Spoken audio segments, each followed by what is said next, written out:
ભાગવતમાં ભગવાન આવે છે એ નિશ્ચિત વાત છે. કહેવાય કે જ્યાં રામાયણ હોય ત્યાં હનુમાનજી આવે, મહાભારત હોય ત્યાં અશ્વત્થામા આવતો હોય, અને જ્યાં ભાગવત હોય ત્યાં પોતે ભગવાન આવતા હોય છે. પણ આ ભગવાનને આપણી ધારેલી ફ્રેમ પ્રમાણે ઘણાને એમ થાય ભગવાન પ્રગટ થાય એટલે આમ ધુમાડો થાય, મ્યુઝિક વાગે, ટળંગ દઈને પ્રગટ થઈ જાય. આ સિરિયલો જોઈ જોઈને આપણને જે આદત પડી છે ને, અરે ભાગવતમાં ભગવાન આવે જ છે. કથા સાંભળતા સાંભળતા કોઈના આંખમાંથી સરતા આંસુમાં ભગવાન ન દેખાય. આમ દોડા દોડ કરીને કથાની વ્યવસ્થા કરતા એ કાર્યકર્તાઓના પગમાં તમને ભગવાન ન દેખાય. પ્રસાદ લેવા બેઠા હોય ને પીરસતા આગ્રહ કરી કરીને તમારી થાળીમાં મૂકતા ઉઠેલા હાથમાં તમને ઠાકોરજી ન દેખાય. કેટલા સ્વરૂપે પ્રભુ કેટલાની ભીતર પ્રગટ થતો હોય છે. આપણી તૈયારી જોઈએ પરમાત્માને શોધી લેવાની, એને ઓળખી લેવાની. કદાચ કોઈની અંદર 24 કલાક પ્રગટ ન થાય, પણ એ 2 ક્ષણ માટે પણ પ્રગટ થયો હોય અને આપણી આંખો એને ઝડપી લે.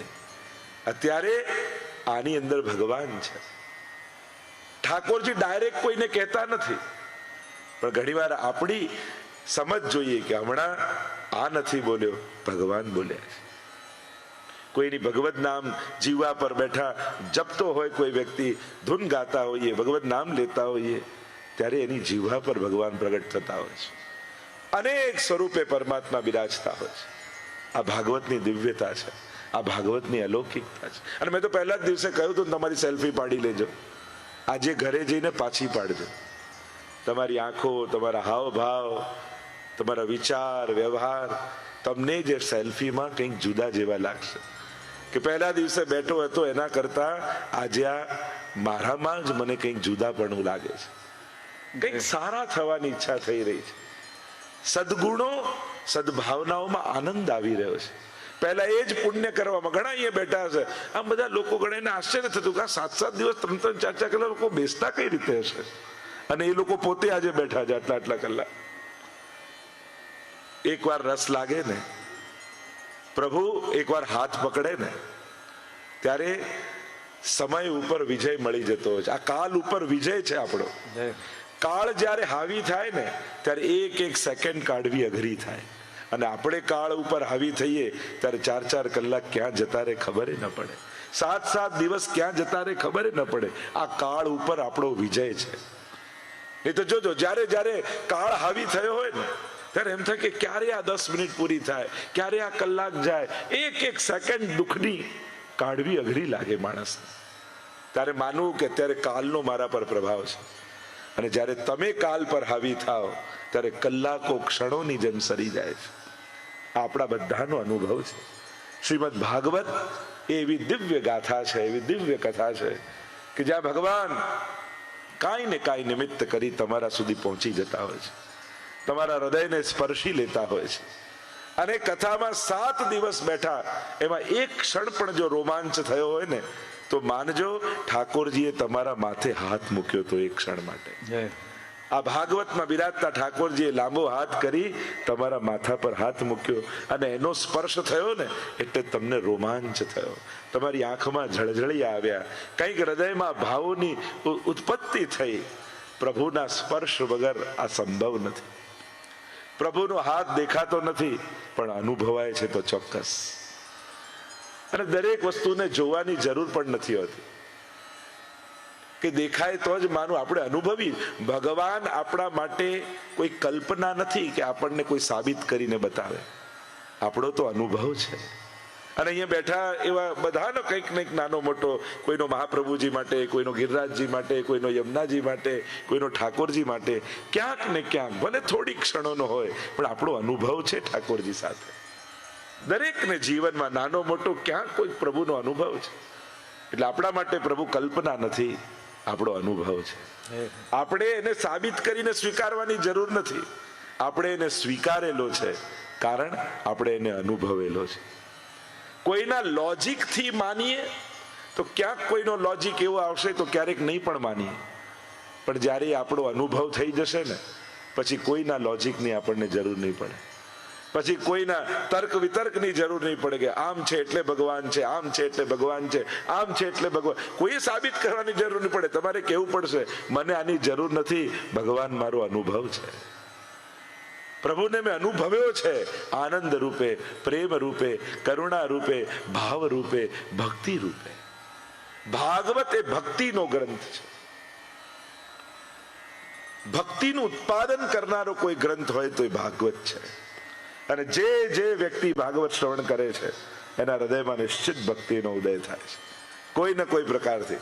ઘણાને અત્યારે થયો ને ઘણાને બીજ વવાઈ ગયા. ક્યારેક વરસાદ કૃપાનો થશે તો એના હૃદયમાં ફણગા ફૂટશે જ. પણ સાંભળેલું ભાગવત ક્યારેય નિષ્ફળ નથી જતું, એ ચોક્કસ વાત છે. કેટલા લોકોના મનના મનોરથો ભેગા થાય ત્યારે આપણા આંગણે ભાગવત આવતું હોય છે. કેટલા લોકોને એમ હતું કે ભાગવતજી સાંભળીશું, કેટલાના ભાવ હતા, કેટલા મનોરથો હતા, વલ્લભકુલના મુખે ભાગવતજી શ્રવણ કરીશું. અને એ બધાના મનોરથો ભેગા થાય ત્યારે ઠાકોરજી જ આવા પ્રકારના આયોજનો ઉભા કરતા હોય છે. આપણે ગઈકાલે રૂક્ષ્મણીવાનો પ્રસંગ જોઈ રહ્યા હતા. રૂક્ષ્મણી હરણની કથા આપણે જોઈ. અને ઠાકોરજીને આપણે પણ એટલું જ કહીએ કે પ્રભુ અમને ઉપાડી જાઓ ને તો જ ભેગા આવીએ એમ છે. બાકી આપ રાહ જોઈને બેઠા રહેશો ને તો અમે આ સંસારના બંધનો છોડી શકીએ એમ નથી. અમારું હરણ કરી જાઓ આપ, તો જ આ જીવ આપને વરસે, તો જ આપનો થશે. કારણ મનને ગમતું છોડવું બહુ અઘરું છે. પ્રભુ માટે તમે શું છોડવા તૈયાર છો એ પોતાની જાતને પ્રશ્ન કરો. અને પ્રભુ શું છોડાવવા ઈચ્છે છે? પ્રભુ ક્યારે પણ એને ગમતું હોય યા એને નથી ગમતું એ છોડાવવાની કોશિશ નહીં કરે. જે તમારા માટે સારું નથી ભગવાનને એ છોડાવવામાં રસ છે. કારણ એ તમારું અહિત થતું નહીં જોઈ શકે. ઘણીવાર લોકો એમ કહે કે આટલું બધું ભગવાન માટે આ બધું છોડવાનું છે ને. કારણ કે જેમાં તમારું અહિત થતું હશે ઠાકોરજી એ વસ્તુ તમારી જીવનમાં જોઈ નહીં શકે. અહીંયા રૂક્ષ્મણી હરણની કથા આવી છે, વિવાહ થયા છે પ્રભુના. આગળ અનેક પ્રકારની કથાઓ આવી. પ્રદ્યુમ્નજીના પ્રાગટ્યની કથા આવી. જો વસંત પંચમી ગઈ ને હમણાં, એ પ્રદ્યુમ્નજીના પ્રાગટ્યનો દિવસ છે. એટલે વસંત ઋતુ વસંત પંચમી શરૂ નથી થતી. તમે ઋતુ પ્રમાણે જોવા જાઓ તો વસંત પંચમી વસંત ઋતુ નથી હોતી, પણ વસંતના કળશનું પૂજન થાય છે. એ વસંતનો કળશ એટલે અલૌકિક કામદેવ, અને એનું સ્વરૂપ એટલે આ પ્રદ્યુમ્નજી. એટલે પ્રદ્યુમ્નજીનો પ્રાગટ્ય દિવસ, પ્રભુના પુત્રનો પ્રાગટ્ય, અલૌકિક કામદેવનો અવતાર છે. એટલે વસંત પંચમી એમનું પૂજન થાય છે. એટલે જ શ્રેષ્ઠ મુહૂર્ત ગ્રસ્થાશ્રમમાં પ્રવેશવાનું, વિવાહાદિનું, વસંત પંચમીનું કાઢતા હોય છે. પ્રદ્યુમ્નજીના પ્રાગટ્યની કથા આવી. રતિ સાથે એમના વિવાહની કથા આવી. કારણ કે એવી કથા એમાં આવે છે કે જ્યારે મહાદેવજી કામદેવને ભસ્મ કરી દીધો, મોહિત કરવા માટે ગયો, અને એની પત્ની રતિ રડતી રડતી આવી મહાદેવજી પાસે કે મારા પતિને આપે ભસ્મ કરી દીધો, હવે મારો પતિ મને મળે ક્યારે? તો કે જબ જદુવંશ કૃષ્ણ અવતારા કૃષ્ણ તનય હોહી પતિ તોરા. જ્યારે કૃષ્ણ અવતાર થશે ત્યારે એના પુત્ર રૂપે તને તારો પતિ મળશે. અને એ જ અલૌકિક કામદેવનો અવતાર. એટલે જ કારણ કે નેત્રોથી ભસ્મ એટલે જ કામદેવનું એક નામ છે અનંગ, જેનું અંગ નથી, જેને શરીર નથી. અનંગ કોટી લાજે. અને અહીંયા રતિ સાથે એમના વિવાહ થયા છે. અન્ય વિવાહોની કથા આવી. સત્રાજીત નામનો યાદવ દ્વારિકામાં રહે છે. સંવંતક નામનો મણી એની પાસે છે. રોજ 8 ભાર સોનું આપે. પ્રભુને થયું જો આ મણી રાજ્યકોષમાં આવી જાય તો આખી પ્રજા સુખી થાય. જઈને સમજાવ્યો, અને સત્રાજીત તૈયાર ન થયો આપવા માટે. આ તો મારો છે, કોઈને નહીં આપું. એકવાર એનો ભાઈ પ્રસેન એ મણીને ગળામાં બાંધીને શિકાર કરવા માટે નીકળ્યો. શિકાર કરવા ગયો તો ખરા, પણ પોતે શિકાર થઈ ગયો. સિંહે મારી નાખ્યો. આટલા દિવસ થયા ને પ્રસેન એનો ભાઈ પાછો આવ્યો નહીં. એટલે સત્રાજીતે આળ લગાવ્યું ભગવાન પર કે આ ભગવાન કૃષ્ણને મારો મણી જોઈતો હતો, મેં ન આપ્યું, એટલે મારા ભાઈને મારી એણે મણી લઈ લીધો છે. જો આ દુનિયાએ તો ભગવાનને છોડી નથી. અને એટલા માટે જ્યારે સારું કરવા નીકળ્યા હો ત્યારે લોકો શું કહેશે કે લોકોએ શું કહ્યું એનું બહુ વિચાર કરવા જશો ને તો આ દુનિયા તમને બહુ સત્કર્મ કરવા નહીં દે. કરવું છે તો દ્રઢ થઈને કરો. બહુ લોકોનો વિચાર કરનારો કોઈ સત્કર્મ કરી શકતો નથી, પણ જે કરે છે ભગવાન એને બધું ગોઠવી આપે છે. અને કોઈ નાદાન વ્યક્તિના કહેવાથી પોતાના હાથમાં આવેલા સત્કર્મો છોડવાય નહીં.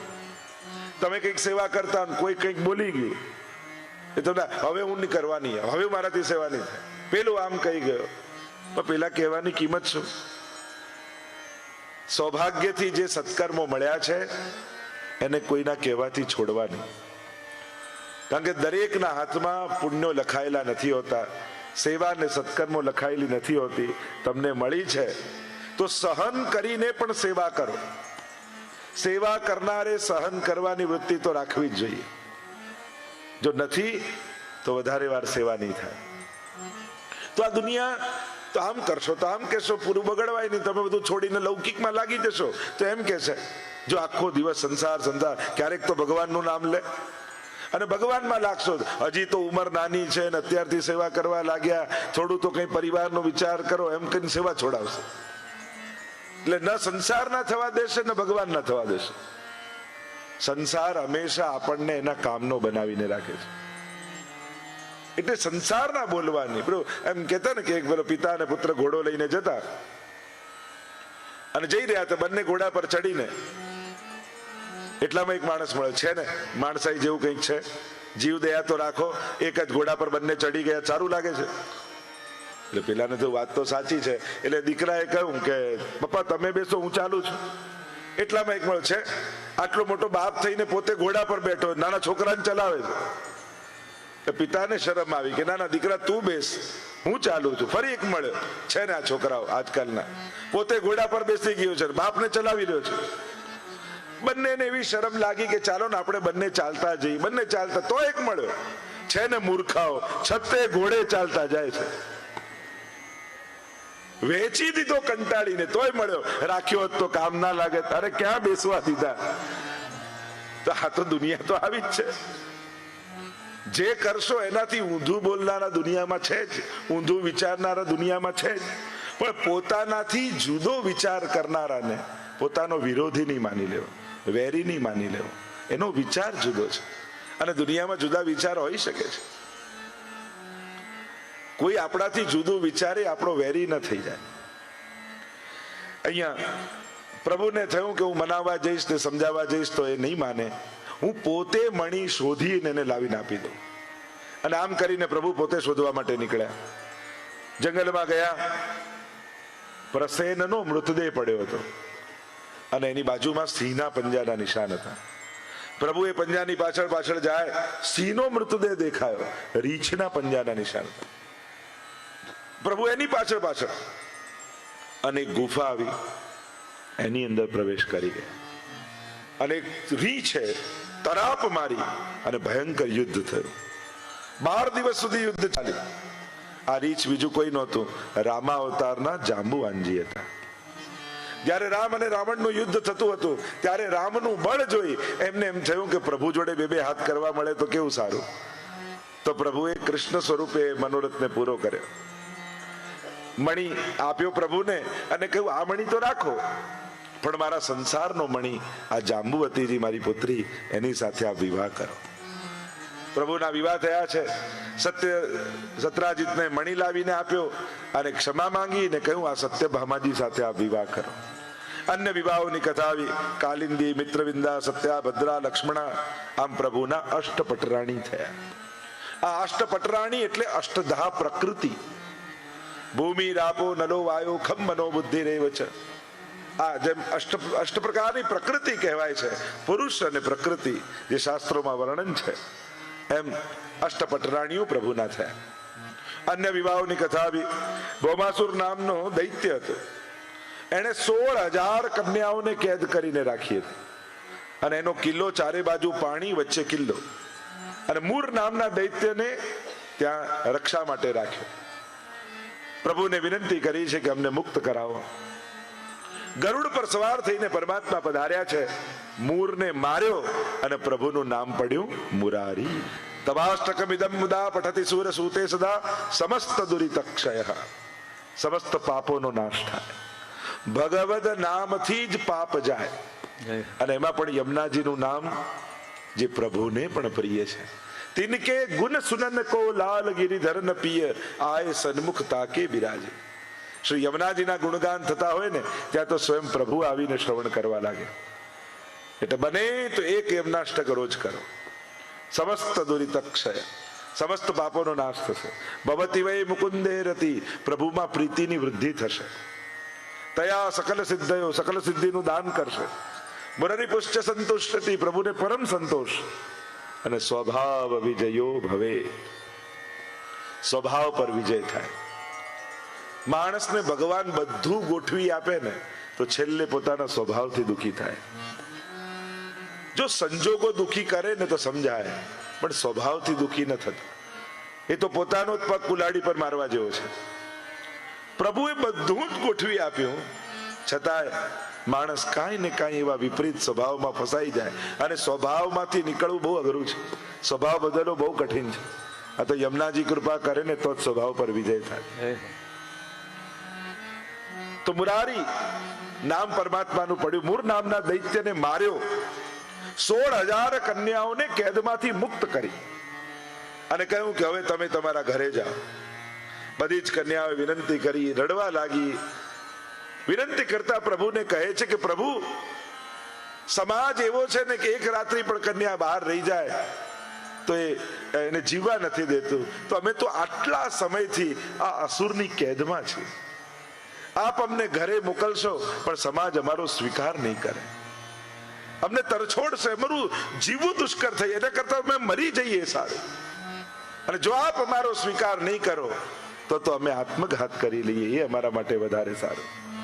પ્રભુ ઈચ્છે તો બધાને દાસી બનાવીને રાખી શકત, પણ પ્રભુએ એક જ મુહૂર્તમાં 16,000 રૂપ ધારણ કર્યા અને એક સાથે 16,000 વિવાહ પરમાત્માએ કર્યા. અને સર્વને રાણીનું સન્માન પરમાત્માએ આપ્યું છે.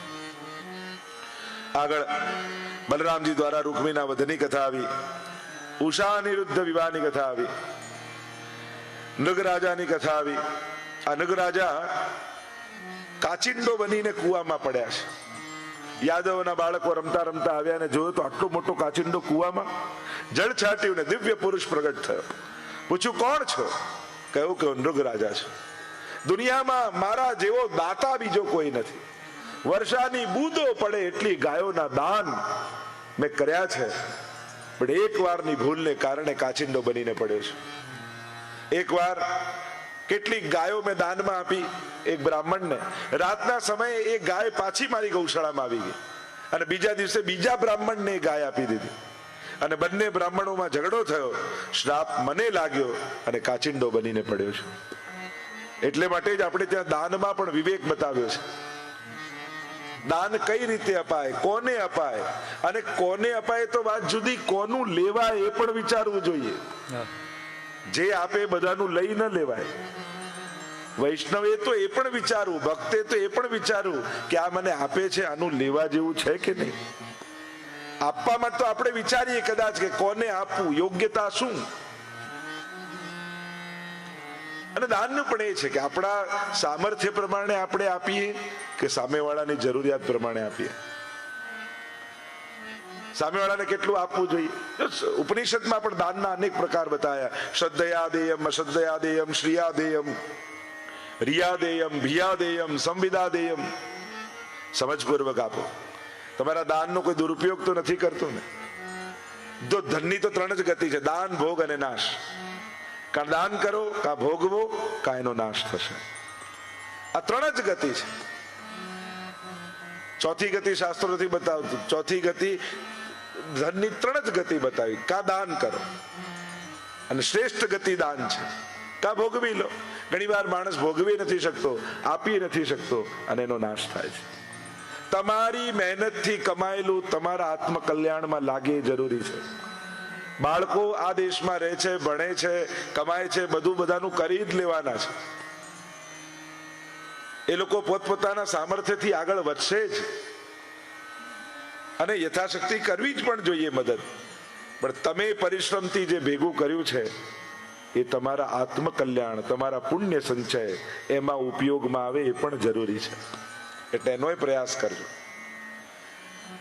શ્રદ્ધયા દેયમ, કયું શાસ્ત્ર કહે છે કે શ્રદ્ધાથી આપો, જ્યારે પણ આપો ભાવથી આપો, રિયા શરમથી આપો. પેલો આમની કથા આવતી રહીમજી, જેટલું જેટલું આપે એટલા શરમથી એનું મસ્તક ઝૂકતું જાય, ઢગલો કરે રોજ પોતાની મિલકતનો ને આપતા જાય મસ્તક નીચે. પૂછ્યું શીખે કહા નવાબ જુ દૈની એસી દેન, જ્યો જ્યો કર ઊંચે ચડે ત્યો ત્યો નીચે નૈન. આ ક્યાંથી શીખ્યા છે? જેટલું આપો એટલું મસ્તક શરમથી ઝૂકે છે. કેમ?